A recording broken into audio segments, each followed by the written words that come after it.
कश्मीरी युवाओं से गृह मंत्री अमित शाह की क्या है अपील, ये आपको दिखा दें। शांति और विकास के लिए साथ आए युवा। दहशतगर्दी और विकास साथ साथ नहीं चल सकते। कश्मीरी युवा ही कश्मीर में शांति ला सकते हैं। एक तरह से कश्मीर के युवाओं को शांति दूत बनने की जिम्मेदारी दी है अमित शाह ने। दहशतगर्दी और विकास दोनों एक साथ संभव है क्या? आप बताइए मुझे, संभव है? हो सकता है क्या? कभी नहीं हो सकता। विकास की पहली शर्त है यहां शांति हो।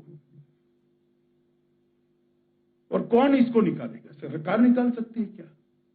ना भाई ना। सरकार तो प्रयास कर सकती है। दहशतगर्दी को निकालने का काम मेरे यूथ क्लब के आज मेरे सामने उपस्थित 45,000 युवाओं ने करना है, आप लोगों ने करना है। आप लोगों ने शांति और विकास का दूत बनकर समग्र जम्मू कश्मीर के युवाओं में संदेश लेकर जाना है कि ये रास्ता नहीं है हमारे जीवन को आगे बढ़ाने का। ये रास्ता हो ही नहीं सकता। और पाकिस्तान की बात करने वालों को मैं कई जवाब दे सकता हूं, मगर मैं वो जवाब देने यहां नहीं आया। मैं तो मेरे युवा भाई बहनों के साथ बात करने आया। और वकार एच भट्टी साहब हमारे साथ मौजूद हैं। भट्टी साहब, आप मानते हैं ये एक बड़ा स्टेटमेंट दिया गया है जिसे कश्मीर के नौजवान भी हाथों हाथ ले रहे हैं, क्योंकि विकास की डोर पकड़कर वो भी इसी रफ्तार से आगे बढ़ना चाहते हैं और दहशतगर्दी का खात्मा हो, ये जम्मू कश्मीर का हर बाशिंदा चाहता है। सर एक बात बताओ, अपने दिल को तसल्ली कितनी दिलवाओगे? जो युवा उनके पास मिलने आए ना सर, वो उनकी जमात के युवा हैं और वो युवा हैं जिनके साथ 15-15 पीएसओ हैं सर। मेरे जैसा युवा क्यों नहीं बुलाया उन्होंने? वो आम युवा क्यों नहीं बुलाए? वो आम स्टूडेंट क्यों नहीं बुलाए? वो आम जर्नलिस्ट एक्टिविस्ट क्यों नहीं बुलाए सर? उन्हीं लोगों को क्यों बुलाया जाता है जिनके साथ 8-8, 10-10 पीएसओ हैं? भट्टी साहब, बहुत छोटा कर देते हैं आप मामले को। गृह मंत्री अमित शाह खुद वहां पर पहुंचे हैं और जो उनका मैसेज है वो जम्मू कश्मीर की पूरी आवाम के लिए, जम्मू कश्मीर के सारे युवाओं के लिए, सिर्फ उनके लिए वो थोड़ी कह रहे थे जो उनके सामने बैठे हुए थे। नहीं, अब आप सुनते नहीं है। कश्मीर में मैं श्रीनगर में हूं इस टाइम।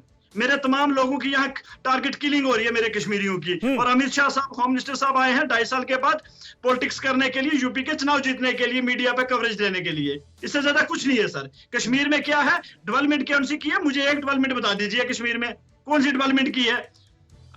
2 साल से दिल्ली में सबसे ज्यादा कोरोना था, वहां स्कूल ओपन हो गए हैं, यहाँ अभी तक स्कूल ओपन नहीं हुए। हमारे बच्चों की एजुकेशन खत्म हो गई है, रोजगार नहीं है, इंडस्ट्रियां नहीं है, बिजनेस नहीं है, सब तबाह कर दिया आपने। जम्मू में रिलायंस के कितने स्टोर आपने खोल दिए। तमाम जम्मू के जो बिजनेसमैन, लोकल बिजनेसमैन, उनको खत्म कर दिया आपने। 370 के बाद किया क्या है?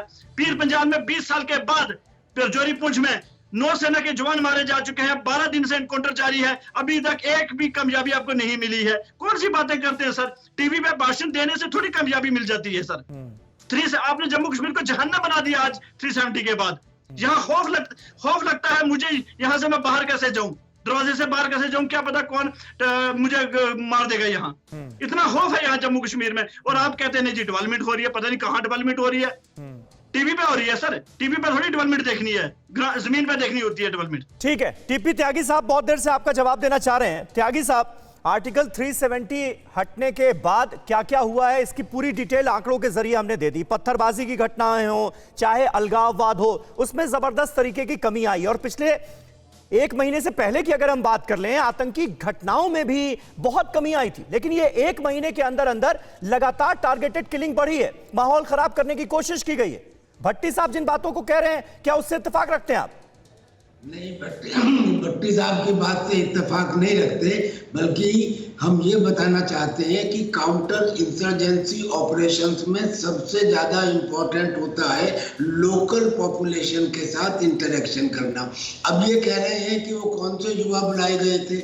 भाई साहब, 40,000 युवा कनेक्टेड थे ऑनलाइन, और जो बाकी फिजिकली प्रेजेंट थे वो तो थे ही थे।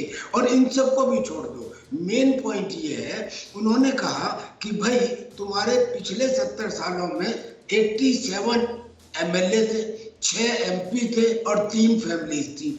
और अब पिछले दिनों में 30,000 जनप्रतिनिधि दे दिए गए। कौन सी डेमोक्रेसी अच्छी है, वो थी या ये थी? अब जब डेवलपमेंट की बात आई, उन्होंने कहा कि तुम्हारे हुर्रियत के लोग पैसे लेके करप्शन के द्वारा यहाँ के युवाओं को पाकिस्तान भेजते थे। आज वहाँ पे 7 मेडिकल कॉलेज है, 11 नर्सिंग कॉलेज है, एक नेशनल इंस्टीट्यूट ऑफ टेक्नोलॉजी का जिक्र कर ही रहे थे, एक वहाँ पे institute Indian institute of management है, बहुत सारी पॉलिटेक्निक है, ऑक्सीजन के प्लांट जितने देश में और जगह लगे हैं उससे ज्यादा पॉपुलेशन के हिसाब से कश्मीर में लगे हैं। इसके अलावा जो एक लूट चल रही थी उस ऑर्गेनाइज्ड लूट के ऊपर या उन 3 फैमिलीज के लूट के ऊपर लगा। अरे भट्टी साहब सुन लीजिए ना, सुन लीजिए। आप पूछ रहे थे क्या क्या हुआ, अब कोई बता रहा है तो सुन तो लीजिए। अब भाटी साहब बात यह है कि आप ये कहते हैं तबाह कर दिया। अरे तबाह वो किया, वहां पे मुझे ये बताइए कौन सा ऐसा डेवलपमेंट है जिसको उन्होंने तोड़ा हो। तुम्हारे जमाने में स्कूल फूके जाते थे, वहां पे मंदिरें तोड़े जाते थे, आज स्थिति ये है कि वो बनाए जा रहे हैं। और स्कूल खुलना ना खुलना, मुझे ईमानदारी से बता दो कि क्या कश्मीर की 100% पॉपुलेशन नहीं, और भट्टी साहब को ऐसा लगता है ना कि सारी परेशानियां जो हैं ये सिर्फ जम्मू कश्मीर के लोगों को ही हो रहे हैं। अरे भाई, पूरे देश की जो समस्याएं हैं, आप रोजगार का जिक्र कर रहे हैं, आप कोरोना का जिक्र कर रहे हैं, विकास की रफ्तार तेज गति से आगे नहीं बढ़ रही है जैसा आप चाहते हैं, जैसा हम चाहते हैं। ये समस्याएं तो पूरे देश की हैं, सिर्फ जम्मू कश्मीर से क्यों जोड़ देते हैं आप उसको? आपको ये लगता है जम्मू कश्मीर में ही सिर्फ ऐसा हो रहा है, बाकी जगह रामराज आ गया है? अड़ी सोमवार से शुक्रवार शाम 6 बजे सिर्फ TV9 भारतवर्ष पर।